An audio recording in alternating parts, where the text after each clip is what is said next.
I know, right? BMW Z4, florist car, hairdresser's car, woman's car. Well, not necessarily. This is the third generation Z4, and I've got to say, in my brief time with it, I've thoroughly enjoyed it.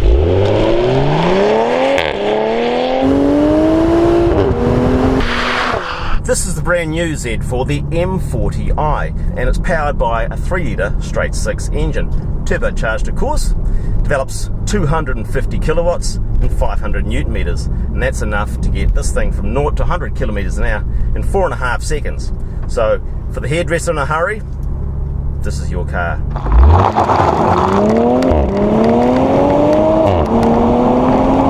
Now in New Zealand, your Z4 M40i will cost $133,800 unless you've got the optional metallic paint like this vehicle has, and these very swag blue and red striped M seatbelts, because they add an extra $1,600 to it. This new third generation Z4 has a look that's kind of all its own. It's very low at the front, very wide at the front. You can definitely see styling from BMW's past in there, and it has its own character. Well, it kind of does, and it also shares its character with Toyota, funnily enough, because the platform that the Z4 was built on was co-developed with Toyota for their use in the Supra. Individually, the volumes in both the Supra and the Z4 are relatively small in global terms, so they kind of needed to get these two cars co-developed to make them both commercially viable. And the fact that they are both on the roads now, well, I'm happy about that. When the platform was built, the two companies separated, and they've done all the fit out in terms of the interiors and exteriors and tunings of the chassis in their own way. And it's properly engineered to be a convertible too. There's no scuttle shape, not a hint of the rear vision mirror buzzing or dancing as you go over bumps in the road. So it's a properly rigid platform.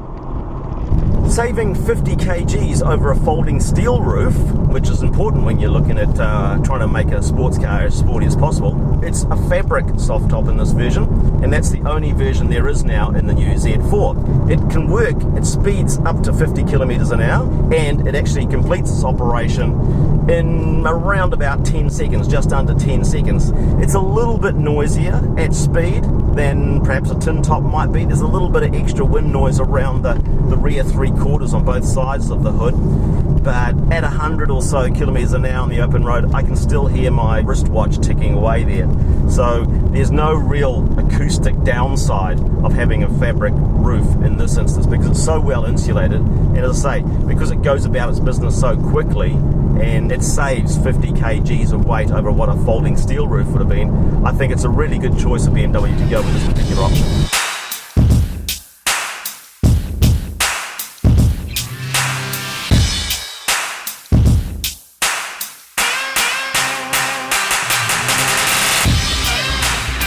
Because it doesn't get eaten into by the roof when it falls down, whatever the boot capacity is with the roof up, that's your capacity with the roof down as well. So that's a major improvement for utility of the car over a folding hardtop, which traditionally have stored in the boot. But you're not really looking for this car for utility. It's a 2-seater sports car. I mean, just face it. You get a beautiful 8-speed fully automatic ZF gearbox, and that is a thing of great beauty, let me tell you. It's just got all those beautiful characteristics of an automatic that are so admirable. You know, low speed maneuvering is just creamy, smooth and predictable. Nothing like a DSG or a dual clutch transmission car, which sort of hesitates and can never slip the clutch just as smoothly as you can with your foot on a regular clutch pedal, and certainly nowhere near as creamy smooth as a torque converter automatic is. If I had to have a car with 2 pedals, I'd want to make sure it had something like this ZF automatic.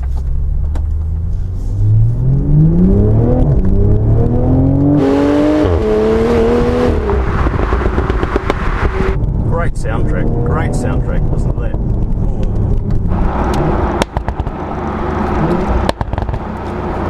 Now you will have noticed that I've been driving pretty much all the time with the roof up, and that's simply because the sound quality that comes through the microphone when the wind's swirling around it here is not great. So apart from messing with my hair, it does become a lot noisier for the camera mic anyway with the roof down. But we should drop the roof just so that we can say that we have done it and go for a bit of a drive topless. So to say, I'm not sure what you can hear with the microphone being exposed to the outdoors like this, but I'm hearing a lot more of the exhaust now with the roof down, and that's a lovely sound to hear. You do hear a little bit of induction, but it's not a very characterful engine, but this gearbox makes up for that. It's just such an obedient tool. 0 to 100, as I say, 4.5 seconds. But it's that rolling acceleration that really gives this car a nice vibrancy to it, I guess. It feels like it's eager. It really wants to deliver. Very neutral in the handling, and I'm feeling very confident in the car. There's a lovely amount of bite to the front end. Corners very flatly. Yeah, but I can feel that the car wants to steer via the rear wheels, and that's really, really great. I mean, that's why you buy a rear wheel drive sports car like this, is to have some fun on curvy roads like this, and it's certainly allowing me to have some fun. If I'm hard on the car, overly aggressive, it's given me the chance to have a little bit of a play before the stability control is kicking in.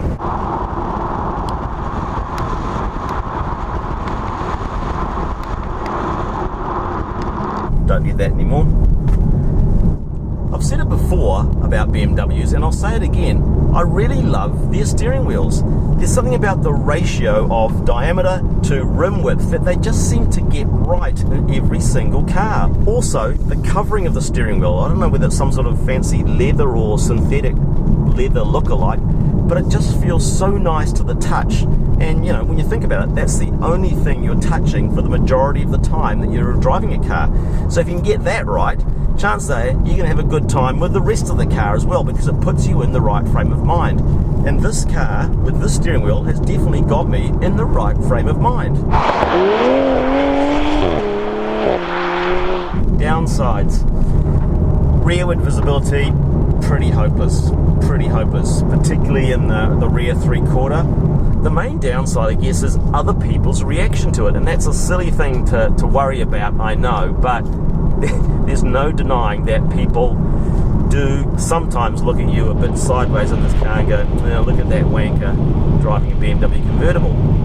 A couple of friends have said, oh, it's a girl's car, or oh, it's a hairdresser's car, but they're dead wrong, because your hairdresser can lap the Nürburgring faster in this car than you can in an M2, so there.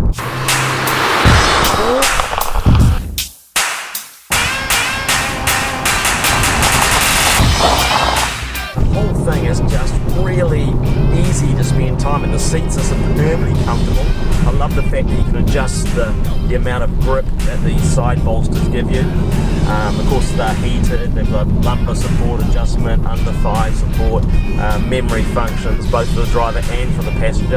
All the information, you can play with the heart's content on the dashboard. You can show G meters and how many kilowatts and newton meters you're putting out. Yeah, it's generally a very beautiful thing to behold and to drive it. So I've really enjoyed my time with the Z4 M40i. If I had become a florist to own one of these, I would seriously consider it.